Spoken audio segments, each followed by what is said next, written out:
All right, good evening. There's so much to talk about. I haven't done a Diva Disturbed in quite some time, and I just felt like hopping on here and not necessarily doing a review and on my personal page. Oh, Tamar and Vince singing an Aaliyah song, honey. Would like to hear it? Like to hear it go. Who should be heard? Will we remain? You need a resolution. We have so much confusion.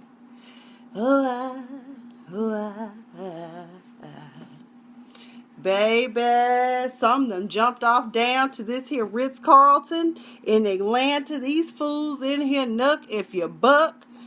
Tamar and Vincent D. Herbert. I had no clue that this type of crap went on, but according to the news article from B. Scott, which also encompasses a quote from Bossip, is claiming that Tamar and Vince always get into fist fights. Not just a little tat-tat-tat, knock you down. Not that any of that should be going on in this relationship. It's really rather disturbing that it is. I just couldn't believe it. And just like my friend said, I mean, I never knew Vincent could be a violent man, but I mean, Tamar is annoying, and I'm not saying it's justifiable, but who knows, maybe she pushed a button. Remember earlier, probably just a month or two ago, we heard that she was cheating on him. Also, it has been rumored there is not a prenup between them two, so I don't know what's gonna happen, but if it is true, there is no reason why either party should stay in a relationship that is that volatile and that violent.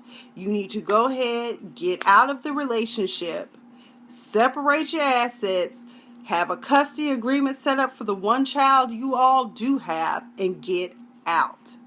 That is disturbing. And Tamar had already said once upon a time before, when I used to watch the Braxtons or her show Vince and Tamar, you know, that she had been in a relationship, in an abusive relationship before. So it really makes me wonder if it's another one of those situations where, you know, you have women who end up in relationships with abusive men and it becomes a cycle of abuse and that's all they know, which is kind of weird considering that, judging from what we know about the Braxtons, I don't think that, oh, excuse me, Miss Pumpkin. Y'all see Miss Pumpkin? She's sleepy too. Oh. But I think that that's what happens. People end up in a cycle because they don't have self-love. And judging from what we know about the Braxton's family structure, while it was one of those traditional Baptist minister type raising your kids situations, I just don't think that she was exposed to that. I don't know. I just don't. It's really sad, and I hate to hear about someone in the industry that prominent being, I mean, both of them apparently pummeling each other.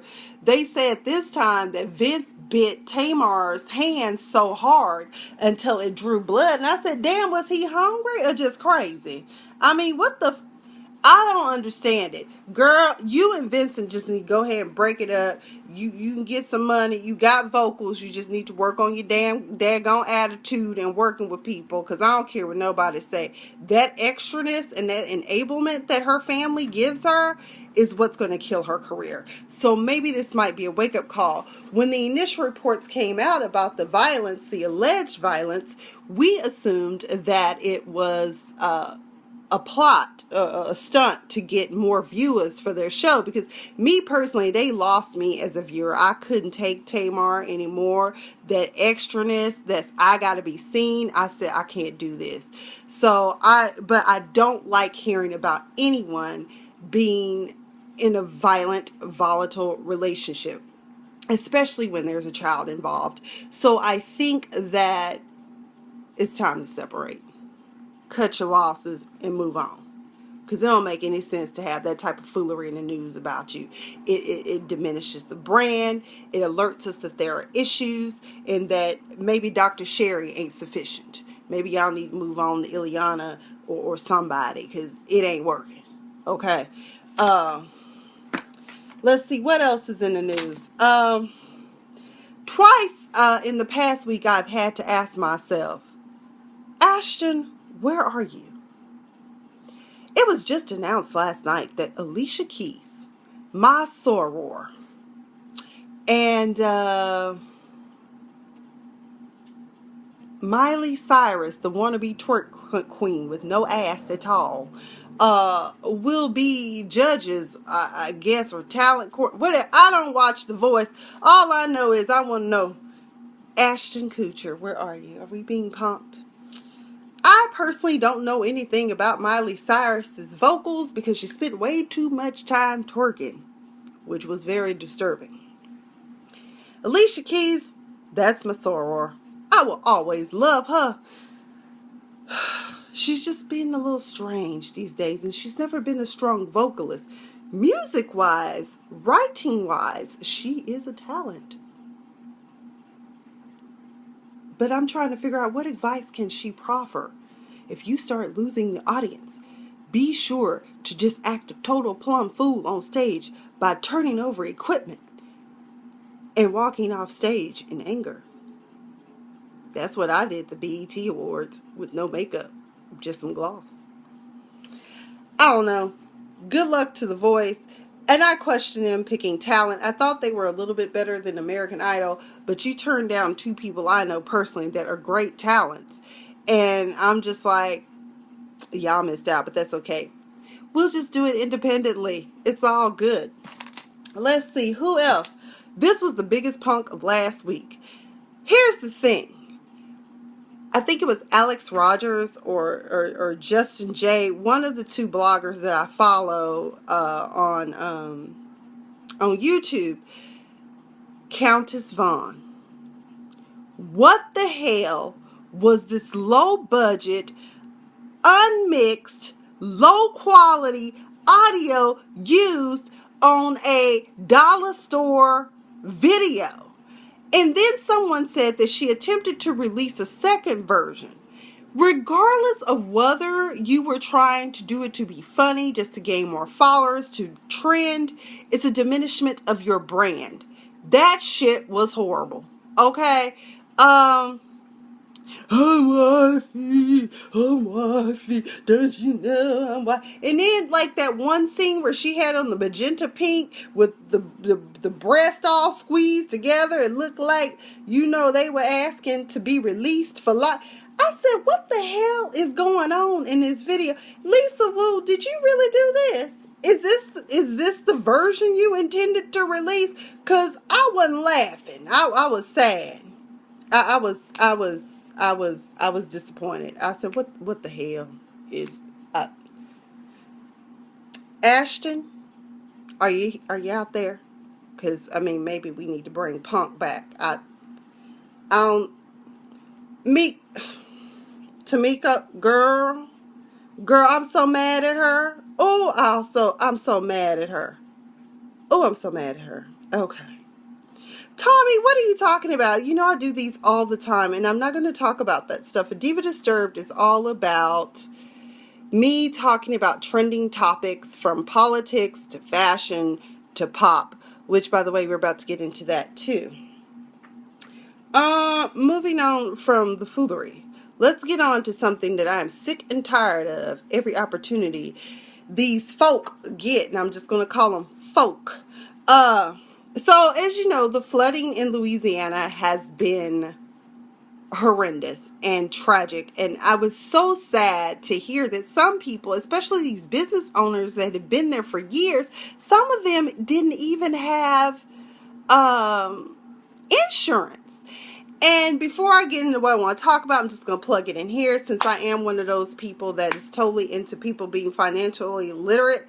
I am literate. I don't always follow my own advice, but I encourage everyone to start thinking about the fact that in this day and age, we never know what type of natural disaster could hit, what could go wrong. Here in California, we always have to worry about tsunamis, tidal waves, earthquakes, fires, mudslides. People, get you a fireproof safe. As a matter of fact, this week I will be going out to Target to find me one. Keep some cash and all your important paperwork in there. Keep a credit card clear as well. Now, it is true that sometimes in times of natural disasters, the systems could be down. So always have some cash on deck. I don't know how much. Stack as much as you can. Do like I do. Get you a Gatorade jar and count up all your change. Take it to the bank every now and then. Turn it in. Convert it over to dollars. Put that in there. Tommy, this day and age, anything can happen. We have earthquakes in Texas right now, my home state. But on seriousness, so people were trying to dog President Obama because they couldn't understand why this man was still on Martha Vineyard having a wonderful vacation while people were suffering in this country. People are suffering every day. It's a tragedy when I drive out of my office to see homeless people every day. That's a tragedy. And as it turns out, people, it's cheaper to house them than it is to allow them to continue to be on the streets. Either way, it turns out that Governor Edwards of Louisiana had asked all political people to just not show up and let him get things together before everyone started showing up, because really he wanted to focus on his people. And I thought that was commendable. And also, let's just be real. You are president 24/7 until something should happen, until you leave the office. So no president is ever really on vacation. Unless we're talking about W, then that's a whole other story. But, because even he used to be in Texas all the time. I'm like, what are you running from? Like, what's in D.C. that you're scared of? But no one seemed to ever really criticize him for it. And like I said before in another video, really the big thing with me is that people want to say it's about race. A lot of times it's not only about race, but it's also about parties. Democrats, we get railroaded more than what people want. Like Bill Clinton, for instance. I mean, they couldn't wait to roast dog shit out of him about him and his cheating ways. Y'all knew that man was a hoe when he became president. Let's just be real about that. And Hillary probably always knew her husband was that way, but she, just like old girl on Scandal, had political ambition, so she stood by her man. And guess what? Now she's on the verge of being the first female president of the United States. Interesting. So either way, I just want to say that people, please calm down and just know that President Obama is always looking out for the interest of the American people. Has he not been there almost every time? Actually, almost any time anything bad has happened. He wasn't even president when Hurricane Katrina happened. I'm just saying. Let's see. So people, please stop lying on President Obama, or stop not speaking truths. Speaking of not speaking the truth, let's talk about Lockgate, or whatever the hell Ryan's name is. That was a total disgrace to the American people. You represent us. You are supposed to be an athlete, a man of integrity, but we should have known something was wrong with you when you turned your hair that silver gray. I don't know what the hell you thought you were doing, but apparently the bleach and peroxide seeped into your brain, and you decided, I'm crazy, I'm out my mind, I'm just going to go ahead and do what I like while I'm in Rio. Now, people were already hesitant to have any type of national, worldwide competition in Brazil because Rio does have a crime issue. So you decide that you need to go to the bathroom so bad, you're going to kick in the door, waving the folk. Okay, I'm sorry. You're going to kick in the door. Okay, I'm ready for karaoke, y'all. You gonna just kick in the door, vandalize, make up a story, which you say, Ryan, is embellished. No, mofo, you lied. Let's just call a spade a spade. You lied. And then for the people to minimalize it and make it seem like it was no big deal. He is 32 years old. I'm in my 30s. I thought I was an adult, because Lord knows they tell me if I violate any law, I can be tried as an adult and go to prison just like an adult. But now they're talking sanctions. Yeah, but initially, boys will be boys. Let me tell you let me tell y'all something. Everything is permissible, but not always beneficial. It would have been more beneficial for you to have told the truth. Because now look at what's happening. You are a disgraced athlete. You possibly will not be able to compete. Depending on what could happen. Not only that, Marco, Polo, oh no, Polo no longer wants to have anything to do with you, nor does Speedo. Since you lie, you die. Goodbye. And not in the literal sense of die, but I think your brand is diminished and your career is probably dead. Perhaps you will get a reality show where we talk about Ryan on the road to recovery. Or what's that cyclist name? Lance Armstrong. Maybe you can just ride out into the sunset with him. That's my advice. Let's see. What did Tommy say? Parties, pure people, the majority that works hard and gets paid next to nothing. Yeah, I never seen his I never even heard of him until now, because I've always been focused on my boo Michael Phelps, which I was very happy that Michael Phelps was not involved with all the foolery.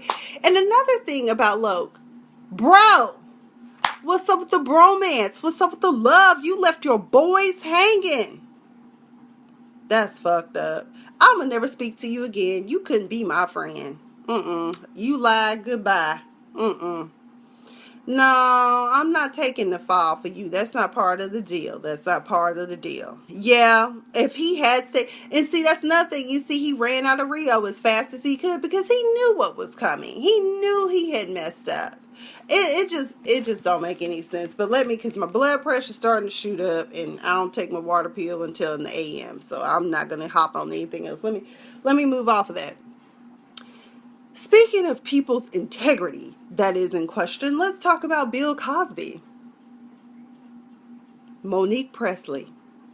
She is no longer part of the legal team. She filed a petition to be removed. Apparently, somebody don't want to take legal advice, and has proven to be very difficult. 9 times out of 10, the clients always believe that the attorney should always do whatever, whenever, and however. I'm paying you. That's great, but you hired me for my expertise. Not because I would do everything you say. What I do is I listen to your story, and then I use that to do what I got to do to zealously defend you. And from what I understand, Bill Cosby's always been difficult to work with when it comes to matters of the legal, and so I can understand why Monique Pressley may have possibly gotten upset, because it's never been said why she left. She just asked that she be removed, and the judge granted that petition to be removed. So I don't know what's going to happen to Bill Cosby. What is he, 78 years old now? I think they said that he's completely blind. I don't know. I just think that it's really, really sad that, you did whatever it is you did. Because like I said, some of these women, I believe it. There can be no doubt that you did not take advantage of these women by drugging them. But also at the same time, I mean, at one point I said, shit, did I sleep with Bill Cosby? I mean, that's just how bad it was. I mean, but you've been around long enough for it to be possible. But I don't know. But either way, Monique Pressley, who has inspired me, because, I mean, she's so fierce. I'm like, oh my God, that is the attorney I want to be. Tommy is crazy. He said that Bill Cosby is not only blind, but he is blind to the facts. And that's the problem. And I would imagine that's what happened. You get clients all the time where they don't want to listen and they don't want to follow your advice. Speaking of other industry rapists, I remember this story. It kind of faded, but now it's back in the news. Darren Sharper, former NFL player, he claims that for 36 years he was such a damn good boy. And then his life went left. Well, guess what, Darren? You drugging women, sexually assaulting them. Perhaps Big Leroy will toss your salad. Perhaps you should ask for preserves, jelly, or peanut butter when it occurs. I'm just saying. That's some foul ass shit. Let me look at this story real quick, because it tells how many victims came forward and testified saying that Darren had raped them. I think it was about 18. He got 18 years. I guess this was a federal case. He said he has to serve a prison sentence of more than 18 years following his guilty plea in a plot to drug women so as to make them easy to rape. He's 41 now. So he'll be almost 60 when he gets out, or a little over 60. So the sentencing guidelines gave anywhere from 15 to 19 years. So he got almost the max. This was recommended because of how many victims came forward, which was 16 victims, which I believe may have been more, because one of the things in our country is that a lot of us, let me not say us, but, well, yeah, because I'm a woman.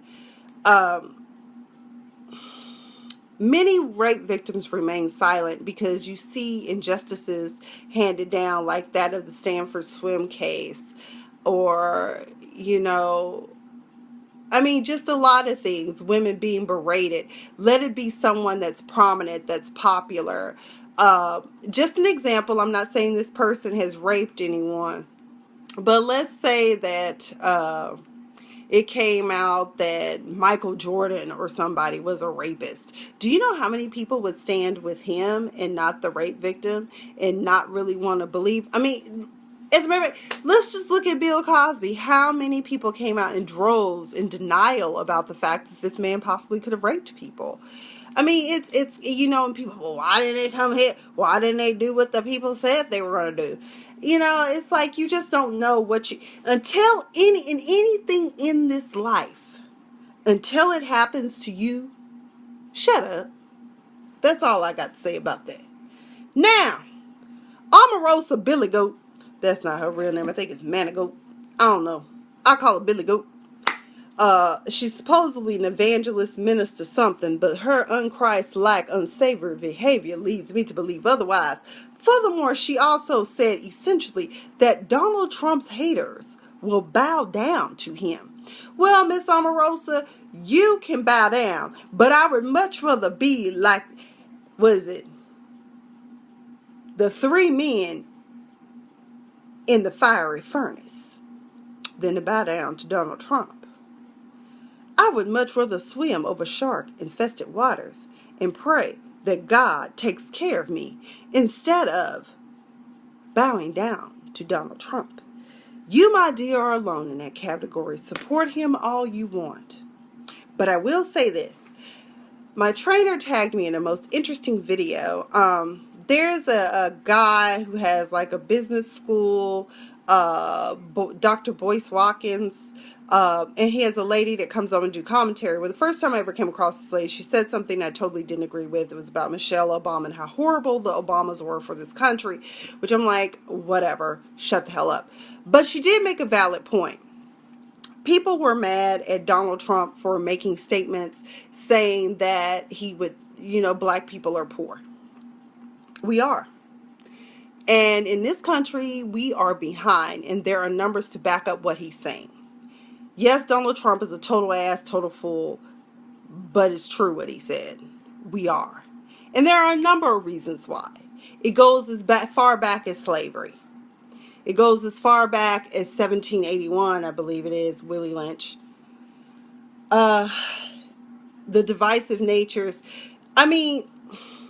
That's why it never made any sense to me why reparations were never paid for slavery. Because black people in this country probably will never, ever financially get ahead until finally is legislated that we are given and afforded an opportunity. It's going to take more than affirmative action. It's going to take financial. I don't know how it can be done. So basically, the clancestors and the slave masters' families who profited from the backs and sweat of so many slaves and indentured servants, that's how they got ahead. Tommy, it's not that we're per se supporting his statements. It's just that it's a fact, and there are numbers to back it up. the fact is that black people are behind economically in this country. And I'll also tell you this. In corporate America, I see it every day. There is still to this day a gross disparity. There is always going to be that manager that believes that black people are naturally lazy, which I always found fascinating considering that we are the ones who built this country. Our ancestors, anyways. So that's a fact. Do the statistics, look up the numbers. We are behind. And do you know who's number one? Asians. Followed by white people, followed by Hispanics, and then blacks. That's where we fall. So, yeah, I think Donald Trump is an idiot, but you know what? If God can use an ass to deliver a message, he can use Donald Trump. Amen. Finally, speaking of numbers and Donald Trump checks, let us not forget Nene Leakes cashing those Donald Trump checks. Well, apparently last year she made a chunk of change because according to Uncle Sam, aka the IRS, the rapist in this country, the financial rapist, yeah, she owed them by $800,000. And as my friend Monica and I both understand, as we are graduates of the University of Tulsa College of Business, one part of the financial language you must understand is assets and liabilities. Darling, Miss Nene Leakes, Donald Trump cashing checks, Nene Leakes, girl, get you a good financial team, which will also include a tax attorney. I find them to be very lucrative. I have a few I can recommend for you, as I too have to use one.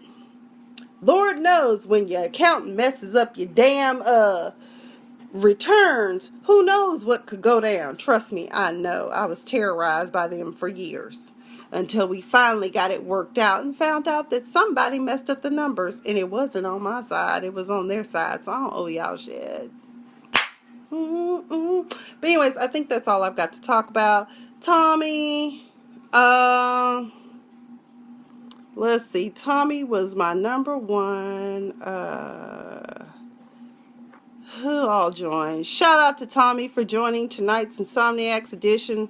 He wants to know why I don't speak on health of the music business.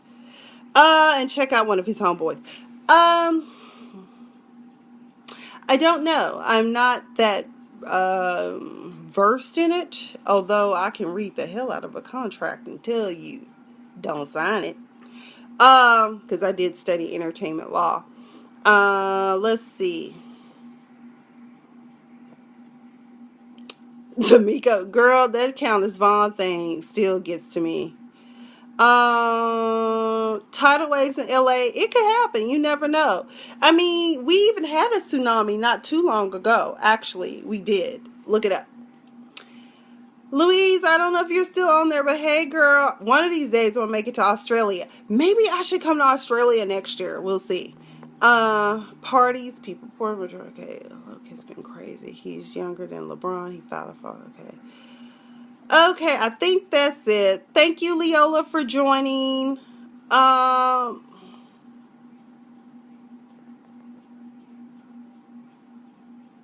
The hardest working people in this country, at least here in LA, are Hispanics. No, but Asians are leading the pack, though, and I know why. Hispanics and Asians, when they come to this country, they come with a plan in mind. They done stacked all the paper they can. There is a program, and I need to research, because I remember when Operation Hope came to speak at an event I was, and I wrote it down, and I can't remember, but there's a section for people who are interested in being small business owners. Those programs, like, you know, how is it that they're able to come here and set up shop, the nail shops, the beauty supply places, all these different service industry things.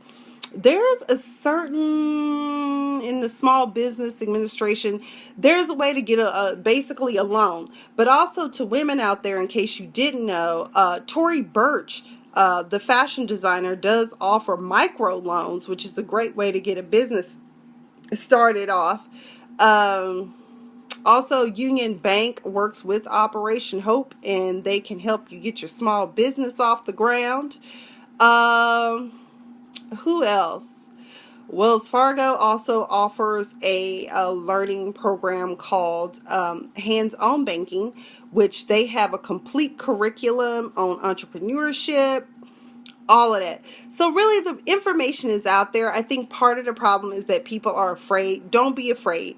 I personally am afraid of what I'm doing right now myself. I encourage all of you, if there's something that you want to do in life, just go for it.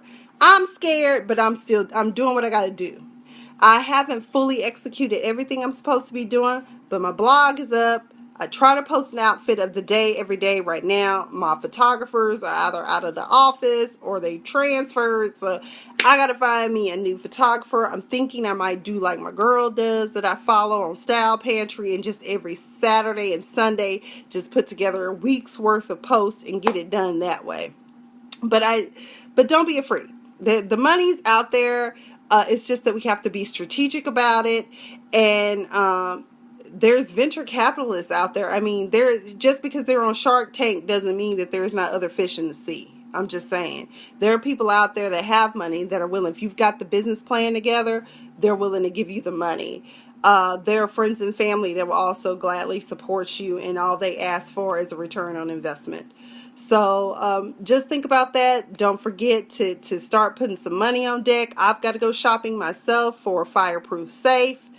And keep one credit card. Keep a major credit card. I'm thinking with at least $1,000 to $2,000. So maybe you can get to the closest relative or something. I don't know, but you never know when something could happen bad, and you need that money, and you're going to need to get to it. And nothing wrong with having a house phone. I know people don't like it, but I think for maybe $10 a month, you can get a phone nowadays. That's just how cheap they are.